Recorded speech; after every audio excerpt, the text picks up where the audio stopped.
Hello everyone.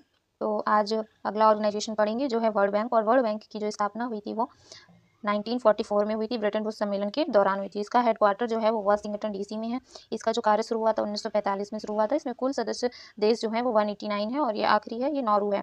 और इसके जो हेड हैं अजय बंगा हैं इस समय। और इसमें जो संगठन 5 अंतर्राष्ट्रीय संगठनों का सदस्य है वर्ल्ड बैंक, जिसमें से पहला है IBRD international bank for reconstruction and development, IFSC international finance corporation, international develop association, international centre for settlement for investment disputes.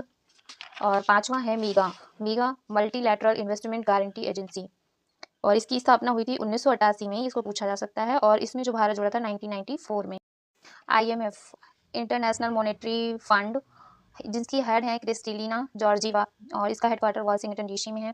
इसकी मुद्रा SDR स्पेशल ड्राइंग राइट्स है। इसकी स्थापना 1945 में हुई थी। इसमें कुल सदस्य देश 190 हैं और 190 एंडोरा है।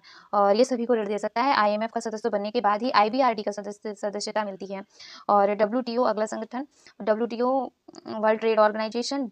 और ये जो था ये मराकस संधि के तहत 1 जनवरी 1995 को WTO की स्थापना हुई थी। और इसका WTO का हेडक्वार्टर जेनेवा में है, जिसकी हेड जो है नोगोजी ओंकोजो-इवेला, जो कि पहली महिला है और अफ्रीकी हैं। सदस्य इसमें 164 हैं और 164 अफगानिस्तान है, जो कि 2016 में इसको सदस्यता मिली थी।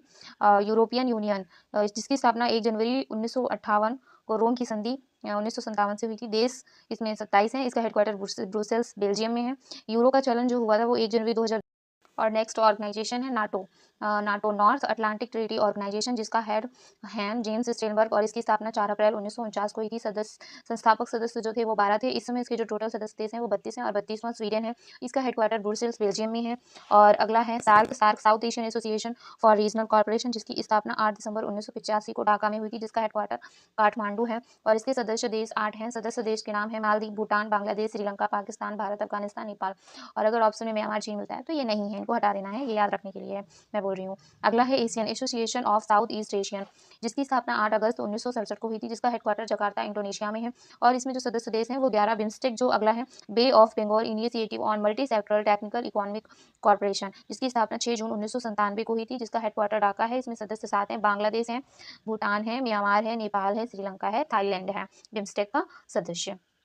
अब आगे आते हैं और आगे है ADB मतलब एशियन डेवलपमेंट बैंक, जिसकी स्थापना 19 दिसंबर 1966 को हुई थी, जिसमें देश 68 हैं, जिसका हेडक्वार्टर मनीला में है।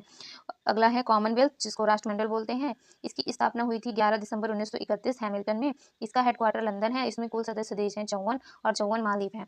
ओपेक क्या है? Organization of petroleum exporting country, organization of petroleum exporting country. इसकी स्थापना हुई थी 1960 में बगदाद सम्मेलन से। और इसका हेडक्वार्टर वियना है और वियना ऑस्ट्रिया में है। इसमें जो सदस्य देश हैं वो 12 हैं। ब्रिक्स अगला संगठन है BRICS, Brazil, Russia, India, China, South Africa. जो साउथ अफ्रीका इसमें जुड़ा था वो 2010 में जुड़ा था। और इस ब्रिक की स्थापना जो हुई थी वो 2006 संघाई में हुई थी। इसकी जो बैंक है वो NDB है। इसकी स्थापना 15 जुलाई 2014 में हुई थी, जिसका NDB का हेडक्वार्टर संघाई में है। और ये संघाई में ही है। और जिसको R5 के नाम से भी जाना जाता है। R का मतलब ब्राज़ील रियाल मुद्रा होती है, रूस की रूबल मुद्रा, इंडिया की रुपया, चीन की रेनमिनबी, साउथ अफ्रीका की रैंड। तो रियाल, रूबल, रुपया, रेनमिनबी और रैंड, ये सभी ये 5 R हो गए। तो चलिए अब आगे पढ़ते हैं। 13 नंबर का ऑर्गेनाइजेशन है UNESCO, United Nations educational scientific and cultural organization, जिसकी स्थापना 16 नवंबर 1945 को हुई थी। और भारत इसमें 1946 को जुड़ा था। और इसमें देश जो है वो 195 है, जिसमें फिलिस्तीन है 195वां। और इसमें हेडक्वार्टर जो इसका है वो पेरिस में है। और विश्व विरासत दिवस जो मनाया जाता है वो 18 अप्रैल को मनाया जाता है। और इस समय भारत में जो जगह हैं वो 43 हैं, जो कि यूनेस्को में विश्व विरासत सूची में शामिल है। और इसमें जो लास्ट है वो मैडोम्स है असम का। और जो 43 में है तो इसमें 35 जो होती हैं वो सांस्कृतिक हैं और जो 7 हैं वो प्राकृतिक हैं और एक जो है वो मिक्स्ड है। और कुछ मुझे लग रहा है कि कुछ सन याद कर लेते हैं कि कब किसको इसमें जोड़ा गया था। जैसे ताजमहल का है तो 1983, कोणार्क मंदिर है 1984, काजीरंगा नेशनल पार्क को 1985 में, हम्पी के स्मारक को 1986 में, और एलिफेंटा की गुफाएं जो हैं 1987 में। ऐसे काफ़ी हैं, मतलब 43 हैं। तो सबका जो ईयर है वो बताने में थोड़ा मुझे टाइम लगेगा, इसलिए मैं कुछ इंपॉर्टेंट बता दे रही हूँ, बाकी आप पीडीएफ में देख लेंगे।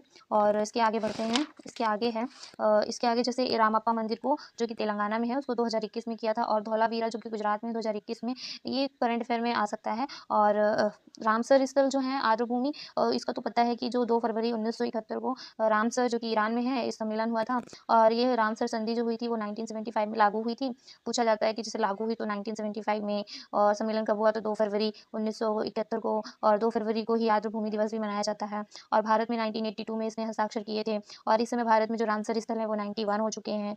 और अब अगला है ऑर्गेनाइजेशन G7, जिसकी स्थापना 1975 में हुई थी। और G20 जो है, G20 क्या है कि केंद्रीय बैंक गवर्नर्स का जो समूह है, इसमें इसमें 2025 में जो इसके जो हेड है वो दक्षिण अफ्रीका है, और इसकी स्थापना 1999 में हुई थी। और G20 में क्या है कि 19 देश प्लस वन यूरोपियन यूनियन भी है, और यूरोपियन यूनियन में ही 27 देश हैं। अब अगला ऑर्गेनाइजेशन है AIIB, मतलब एशियन इंफ्रास्ट्रक्चर इन्वेस्टमेंट बैंक, जिसकी स्थापना 2015 में हुई, और जिसका जो हेडक्वार्टर है वो बीजिंग में है।